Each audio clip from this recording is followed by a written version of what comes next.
Paul says, in light of all that God has done, therefore, offer yourselves as a living sacrifice to God. Think about all that I just said in those first 11 chapters. Think about all that God has done, how he saved you, how he's been good to you, how he's been kind to you, how he'll work things out for your good, how he's been gracious and merciful. All that God has done for you, and our response to what God has done is to offer our bodies as a living sacrifice to him.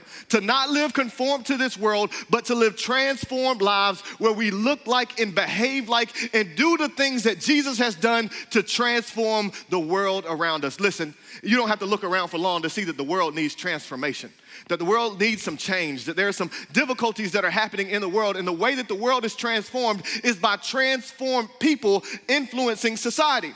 And we as believers are supposed to live transformed lives, not to live a life that looks like the rest of the world, but a life of grace and mercy and compassion, to do and be the things that Jesus was. Our responsibility is to live a transformed life in this world so that the world can experience what it's like to be in a relationship with Jesus. Listen, being a believer is not about just living some mundane life and not having an impact and influence. No, when you are a believer and you follow Jesus, you should be able to transform the world around you. If you want your life to be better, live transformed. If you want your family to be better, live transformed. If you want your community to be better, live transformed. All of us can impact the world around us if we decide to live transformed. Anybody believe that this morning? I didn't just become a follower of Jesus to be who I am, but I want to be everything that God has called me to be. I want to be loving and kind and merciful and compassionate. I want to preach in such a way that I honor God with my whole life. Let's make sure we live transformed